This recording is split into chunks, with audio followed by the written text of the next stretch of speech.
Hoje, vamos mergulhar em um dos textos mais fascinantes e misteriosos da Bíblia: as 7 cartas do Apocalipse. Muita gente acha que o Apocalipse é só sobre o fim do mundo, mas ele começa com mensagens muito pessoais, escritas pelo apóstolo João para 7 igrejas reais que existiam na Ásia Menor, na atual Turquia.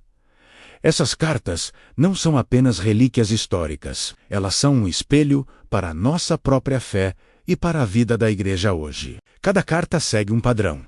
Jesus se apresenta, elogia as boas obras da igreja, aponta os problemas, dá uma ordem e termina com uma promessa para aquele que vencer. Preparados para essa jornada? Então vamos começar pela primeira carta, destinada à igreja de Éfeso. A primeira carta é para a igreja de Éfeso.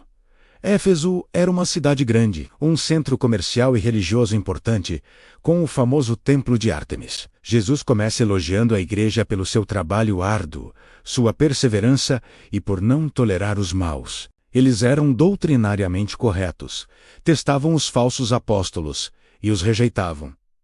Parecia a igreja perfeita, não é mesmo? Mas havia um problema, e era um problema sério. Jesus diz: "Tenho, porém, contra ti que abandonaste o teu primeiro amor." Eles estavam tão focados na doutrina e no trabalho, que o amor por Deus e uns pelos outros esfriou. A paixão inicial se perdeu na rotina da religião. A ordem de Jesus é clara: lembra-te de onde caíste, arrependa-te e pratica as primeiras obras. É um chamado para reacender aquela chama inicial. A promessa para o vencedor é o direito de comer da árvore da vida, que está no paraíso de Deus. Uma imagem poderosa de restauração e vida eterna. Agora vamos para a segunda carta, destinada à igreja de Esmirna. A situação aqui é bem diferente. Esmirna era uma cidade que competia com Éfeso e era muito leal a Roma.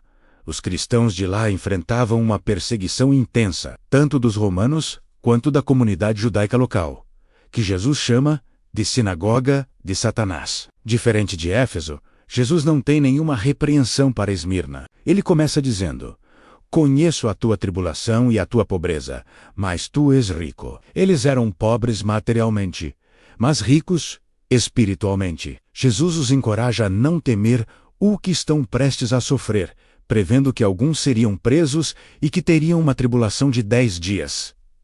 A ordem é: ser fiel até a morte. É uma mensagem de perseverança extrema em meio ao sofrimento. A promessa para quem vencer é que não sofrerá o dano da segunda morte.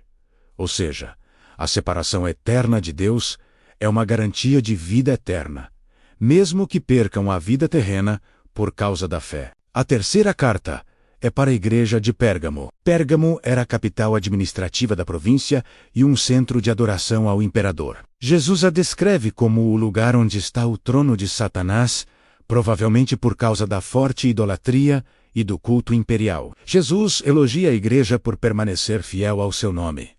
Mesmo vivendo em um ambiente tão hostil, eles não negaram a fé, mesmo quando Antipas, uma fiel testemunha, foi morto entre eles. No entanto, havia um problema sério. A igreja tolerava pessoas que seguiam os ensinamentos de Balaão e dos nicolaítas. Esses ensinamentos incentivavam a idolatria e a imoralidade, basicamente dizendo que era possível ser cristão e participar das práticas pagãs da cidade. Era um comprometimento da fé. A ordem de Jesus é um chamado urgente ao arrependimento. A promessa para o vencedor é tripla: receber o maná escondido, uma pedrinha branca e, na pedrinha, um novo nome escrito, que ninguém conhece, a não ser quem o recebe. Símbolos de sustento divino, pureza e uma nova identidade em Cristo. Seguimos para a quarta carta, a mais longa de todas, para a igreja de Tiatira. Tiatira era um centro comercial conhecido por suas guildas de artesãos. Jesus elogia essa igreja por seu amor, fé, serviço e perseverança, e destaca que suas últimas obras eram mais numerosas que as primeiras. Eles estavam crescendo em boas ações. Mas, como em Pérgamo, a tolerância ao erro era o grande problema. A igreja permitia que uma mulher, a quem Jesus chama, simbolicamente, de Jezabel, ensinasse e seduzisse os servos de Deus a praticar a imoralidade e a comer coisas sacrificadas a ídolos. Ela se dizia profetisa, mas seus ensinos eram destrutivos. Jesus diz que deu tempo para ela se arrepender, mas ela não quis. A ordem é para que o restante da igreja, que não seguiu esses profundos segredos de Satanás, se apegue firmemente ao que já tem até a sua vinda. A promessa ao vencedor é extraordinária.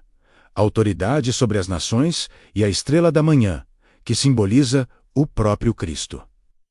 A quinta carta é para a igreja de Sardes. A mensagem para Sardes é uma das mais duras. A cidade tinha uma história de ter sido conquistada 2 vezes por ataques, surpresa, por falta de vigilância. E essa falta de vigilância se refletia na igreja. Jesus diz: tens nome de que vives, mas estás morto. Aos olhos do mundo, parecia uma igreja viva, ativa, talvez com muitos programas e uma boa reputação, mas por dentro estava espiritualmente morta. Suas obras não eram íntegras diante de Deus.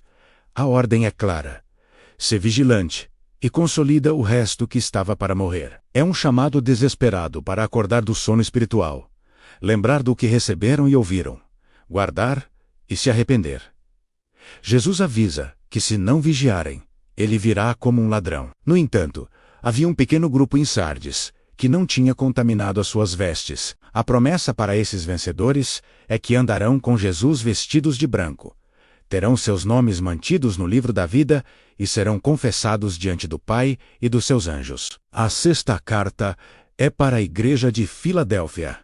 E que alívio! Assim como Esmirna, Filadélfia é uma igreja que só recebe elogios. A cidade era propensa a terremotos, o que gerava uma sensação de instabilidade. Jesus se apresenta como aquele que é santo, verdadeiro, que tem a chave de Davi. O que ele abre, ninguém fecha, e o que fecha, ninguém abre. Ele diz à igreja: eis que pus diante de ti uma porta aberta, a qual ninguém pode fechar. Eles tinham pouca força, mas guardaram a palavra de Jesus e não negaram o seu nome. Eles perseveraram. Por causa dessa fidelidade, Jesus promete guardá-los da hora da provação que há de vir sobre o mundo inteiro. A ordem é simples: conserva o que tens, para que ninguém tome a tua coroa. A promessa para o vencedor é de se tornar uma coluna no santuário de Deus, um símbolo de estabilidade e permanência, com o nome de Deus,